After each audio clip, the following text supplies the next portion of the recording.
मच्छर जानते हो?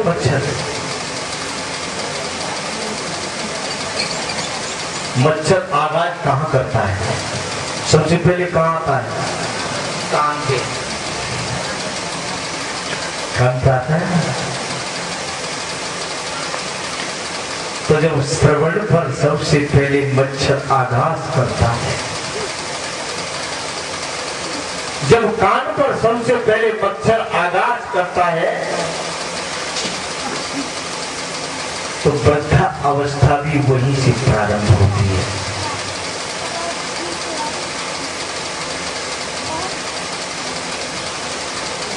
शरीर से प्रारंभ होती है। अंगम गलितम फलितम मुंडम दसन विहीनम जातम तुंडम।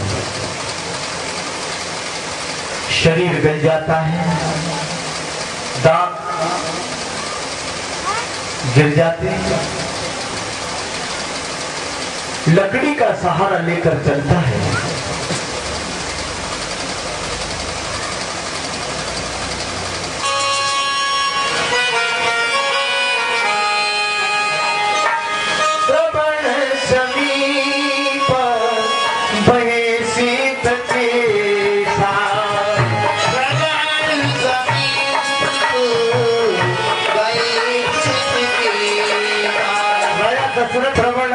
समीप भये सित केसा, मेरे कान के बराबर में बाल सफेद हो गए। मना मुजरा पनो असय उपदेशा, मना मुजरा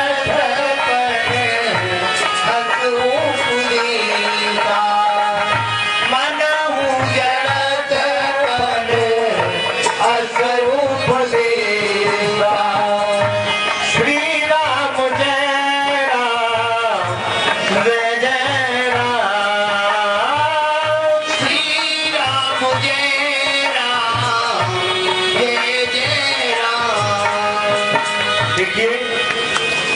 रामायण की मैंने चौपाई आपको बताया है, एक एक चौपाई एक एक श्लोक के बराबर है।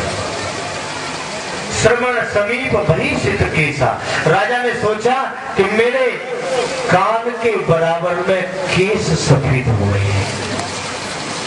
मच्छर आगाज करने लगा और वृद्धा अवस्था आने लगी, लेकिन मच्छर कहते नहीं, मच्छर खा रहे भैया, मच्छर खा रहे भैया।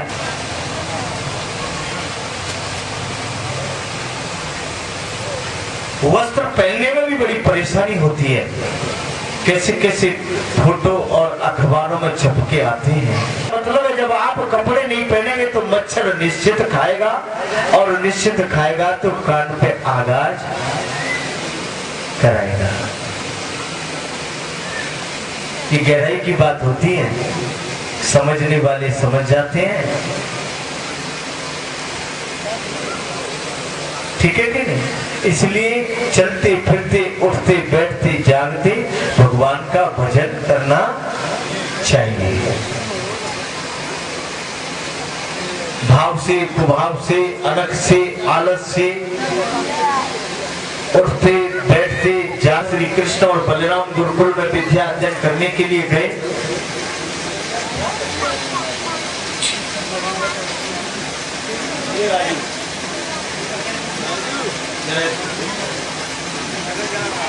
जब विद्या अर्जन करने के लिए गए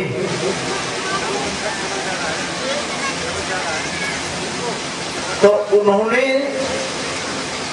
अल्पकाल में ही कि गुरु ग्रह पढ़न गए रघुराई, गए रघुराई, गुरु ग्रह पढ़न गए।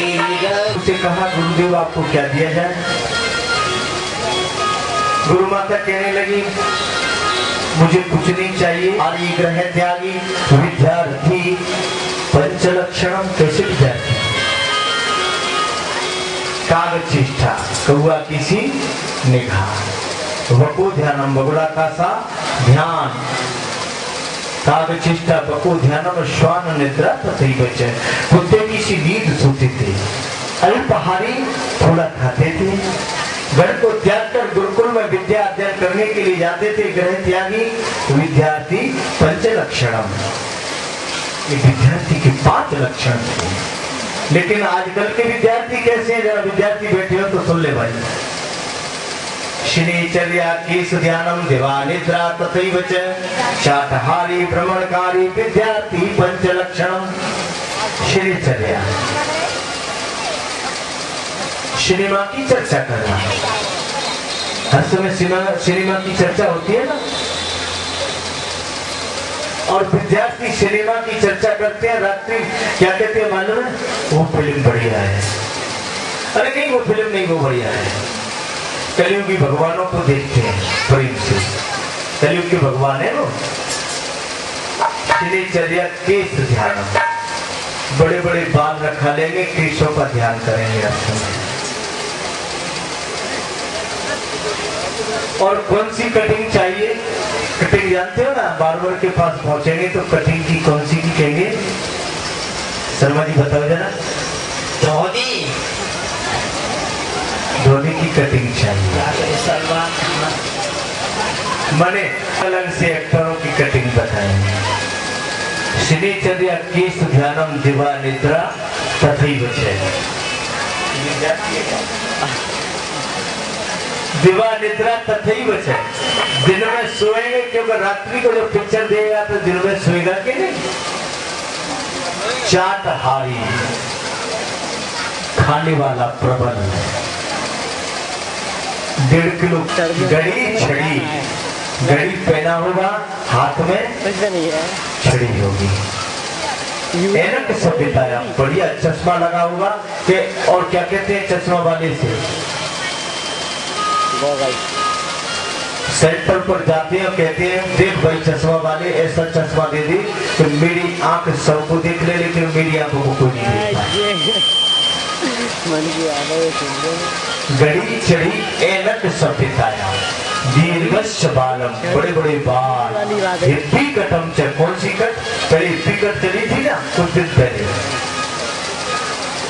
ब्रह्मंत छात्रा, ये भारतीय, ये हमारे भारतीय छात्रों की पहचान है। वजह कहाँ से आया था? पहले हमारे छात्र जो विद्या अध्ययन करने के लिए गुरुकुल में जाते, गुरु की मानते थे। लेकिन आजकल गुरु की कौन मानता है? अगर गुरु ने कुछ भी कह दिया ना तो पहले तो जाके घर रोएंगे, और घर में मैया कहेगी चल बात देखती बराबर है।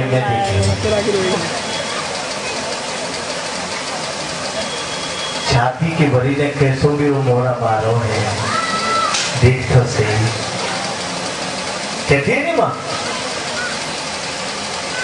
अरे जब तक आपके पुत्र को या पुत्री को ताड़ना नहीं मिलेगी, जब तक उसको शिक्षा के लिए उसको व्यवस्थित नहीं किया जाएगा, तब तक वो शिक्षा प्राप्त नहीं कर सकता। और आजकल के गुरु कह देते हैं शिक्षक पढ़ लो है तो पढ़ ले, और ये ब्याह जाए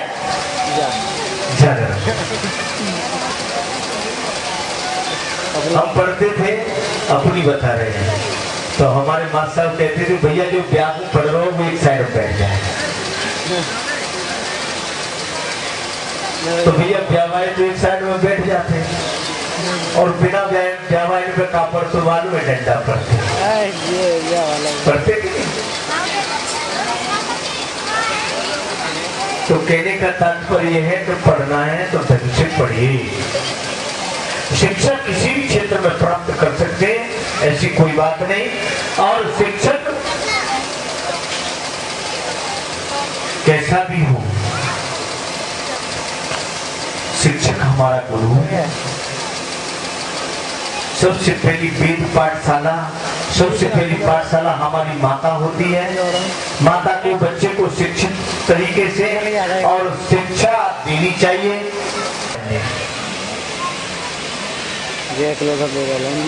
लेकिन ठीक है, कोई कोई हो जाता है 100 में से 1% कभी कभी।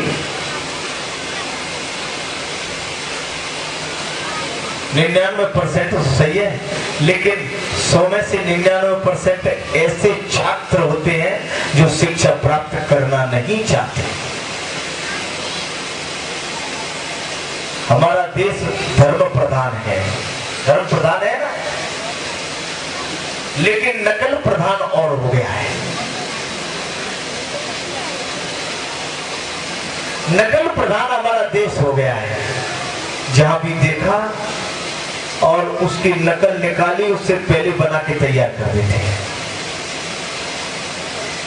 बोलिए बाल की शलाल की जय जय जय। सुखदेव जी बोले राजन परीक्षित, आप कथा पे ध्यान दीजिए। वही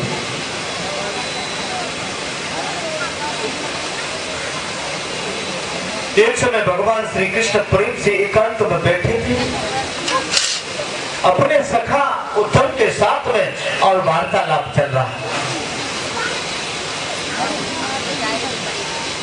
गुरु बृहस्पति का शिष्य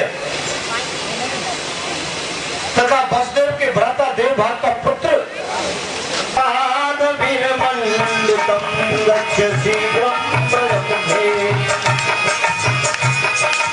मंदिरम सुंदरम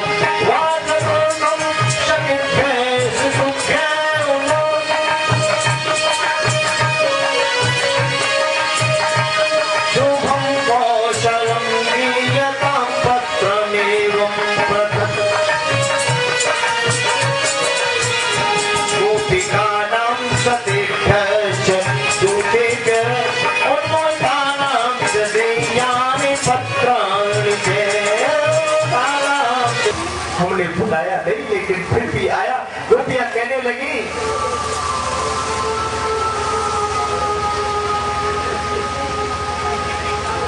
ये हो सकता है कृष्ण का रथ हो, गोविंद का रथ हो, और वो मिलने के लिए आ रहा हो, लेकिन हम उससे नहीं बोलेंगे।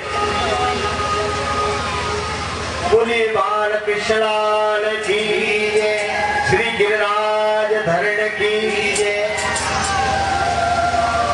हम उससे बात नहीं करें।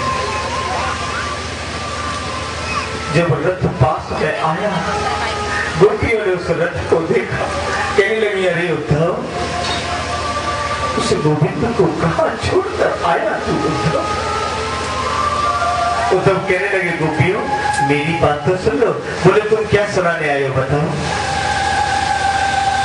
अरे गोविंद ने मुझे भेजा है, मैं आपको ज्ञान देने के लिए आया हूँ, अगर आपको चाहिए तो मैं दे दूं। गोपियां कहने लगी क्या ज्ञान दे रहे हो बताओ?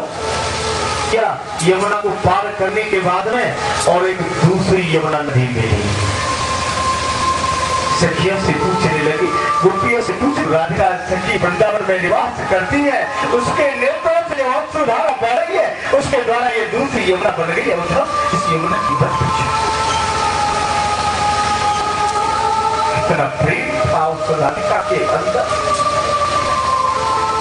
उद्धव कहने लगा कि राधिका सखी से मुझे मिला दो।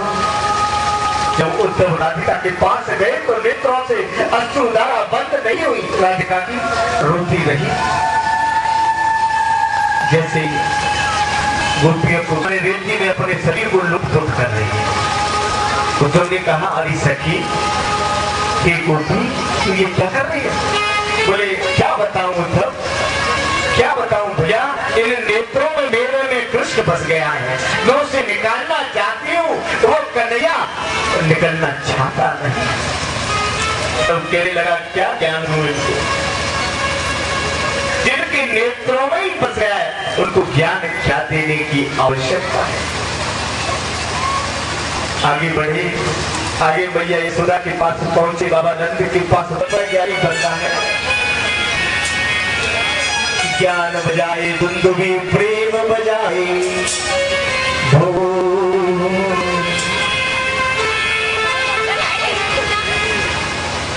गोपियां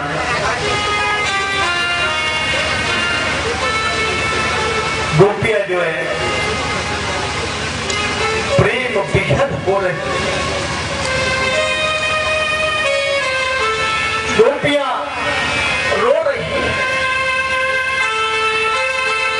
अरे गोपियों, मेरे गोविंद ने मुझसे ये पत्र दिए हैं, आप इनका तो जवाब दीजिए।